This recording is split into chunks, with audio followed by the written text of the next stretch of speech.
देखिए, उम्मीदवार कौन होगा इसकी घोषणा तमाम पत्रकार बंधुओं के सामने हम लोग करेंगे। हमारे नेता आदरणीय चिराग पासवान जी करेंगे।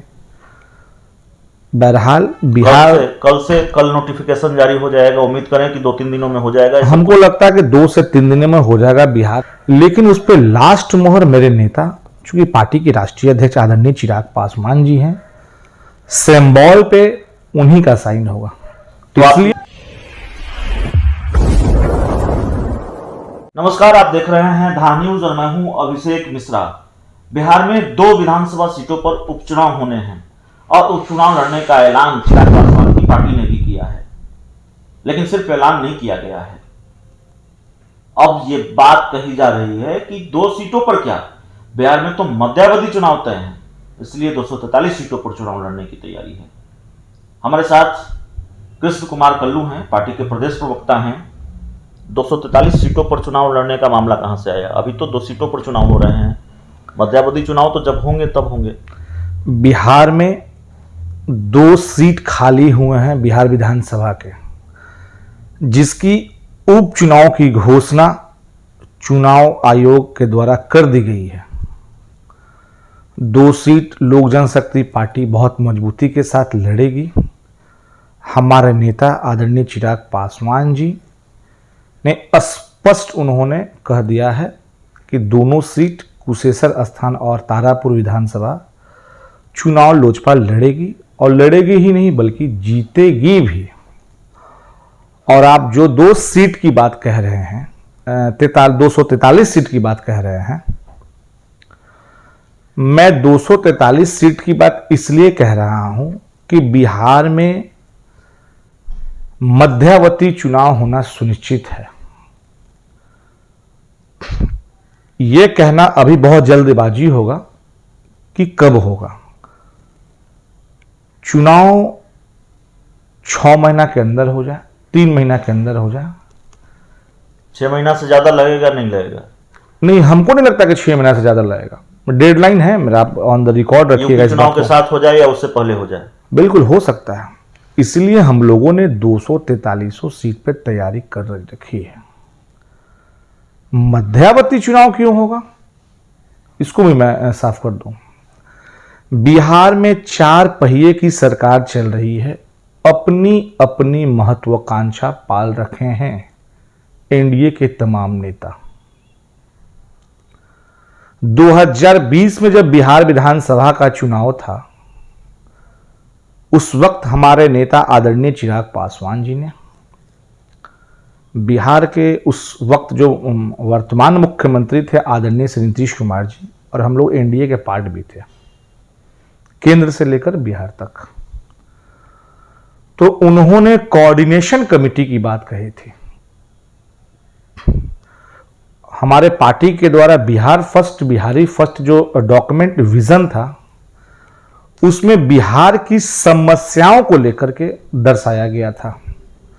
बिहार में छात्र छात्राओं, युवाओं को कैसे रोजगार मिले, शिक्षा कैसे बिहार में ठीक हो, स्वास्थ्य कैसे ठीक हो, महिला को रोजगार कैसे मिले, श्रमिक को रोजगार कैसे मिले, सभी बिंदुओं पर उस पर चर्चा की गई थी। लेकिन माननीय मुख्यमंत्री जी को ये अच्छा नहीं लगा और अपने तमाम नेता के द्वारा चुन चुन कर अपने नेता के द्वारा कालिदास, सूरदास से लेकर उन्होंने क्या नहीं कहलवा दिया।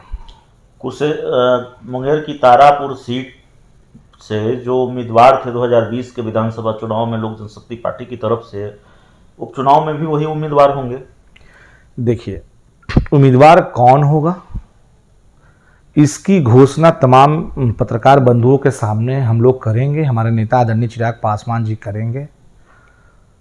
बहरहाल बिहार कल नोटिफिकेशन जारी हो जाएगा। उम्मीद करें कि 2-3 दिनों में हो जाएगा। हमको लगता है कि 2 से 3 दिनों में हो जाएगा। बिहार प्रदेश अध्यक्ष माननीय राजू तिवारी जी, बिहार संसदीय बोर्ड के अध्यक्ष माननीय हुलास पांडे जी के द्वारा करीब करीब कैंडिडेट फाइनल कर ली गई है, जो मुझे जानकारी है, करीब करीब। लेकिन उस पर लास्ट मोहर मेरे नेता, चूंकि पार्टी के राष्ट्रीय अध्यक्ष आदरणीय चिराग पासवान जी हैं, सिंबल पे उन्हीं का साइन होगा। तो आप- इसलिए लास्ट मोहर वो लगाएंगे कैंडिडेट, मतलब कि यानी कि उम्मीदवार हमारा कौन होगा पार्टी से, ये 2 से 3 दिन में क्लियर हो जाएगा। आप ये कह रहे हैं कि नाम फाइनल हो गया है और चिराग पासवान की मुहर के बाद उपचुनाव के उम्मीदवारों के नामों का औपचारिक ऐलान भी हो जाएगा। करीब करीब फाइनल हो गया, और थोड़ा बहुत बचा हुआ तो मिल बैठ के हम लोग कर थोड़ा लेंगे। बहुत काम बाकी है। हाँ, एक आखिरी सवाल आपसे ये है कि आप जब कहते हैं कि 243 सीटों पर चुनाव लड़ेंगे, 243 सीटों पर चुनाव लड़ेंगे, तो एक बात यह समझ में आती है कि भविष्य में भी अकेले चलने की तैयारी है, भविष्य में भी अकेला चलने की तैयारी है, किसी से कोई गठबंधन चुनाव के दौरान भी नहीं होगा। चुनाव के वक्त गठबंधन का स्वरूप क्या होगा, उसके लिए अधिकृत पार्टी के राष्ट्रीय अध्यक्ष हैं, पार्टी के संसदीय बोर्ड के अध्यक्ष हैं, पार्टी के जो कार्यकारिणी की जो मेंबर होते हैं, सदस्य होते हैं, वो तय करते हैं कि गठबंधन का स्वरूप किस पार्टी के साथ हम लोगों का होना चाहिए। बहरहाल इतना मैं क्लियर कर दूं कि मध्यावधि चुनाव को लेकर लोक जनशक्ति पार्टी 243 सीट की तैयारी कर रही है, इसलिए कि गठबंधन का स्वरूप कोई हो, मैं किसी भी गठबंधन में अगर चुनाव लड़ता हूं तो मुझे मेहनत उतना ही करना है जितना अपने हमारे खाता में जो सीट आए या हमारे सहयोगी के खाता में जितने सीट जाएं, हमको मेहनत सभी सीटों के लिए करना है। क्योंकि मैं जिस गठबंधन में रहा हूं, एक वफादार के तौर पे एक सहयोगी रहा हूं। तो चिराग पासवान की पार्टी किसी भी गठबंधन में वफादार सहयोगी की तरह रही है और उपचुनाव में उम्मीदवारों के नामों का औपचारिक ऐलान ही बाकी है। 2-3 दिनों में यह स्पष्ट हो जाएगा कि दोनों सीटों पर, विधानसभा की जिन 2 सीटों पर कुशेश्वर स्थान और तारापुर की सीट पर उपचुनाव होने हैं, वहां से लोक जनशक्ति पार्टी का या चिराग गुट का उम्मीदवार कौन होगा। तो इस इंटरव्यू में इतना ही। बहुत बहुत धन्यवाद।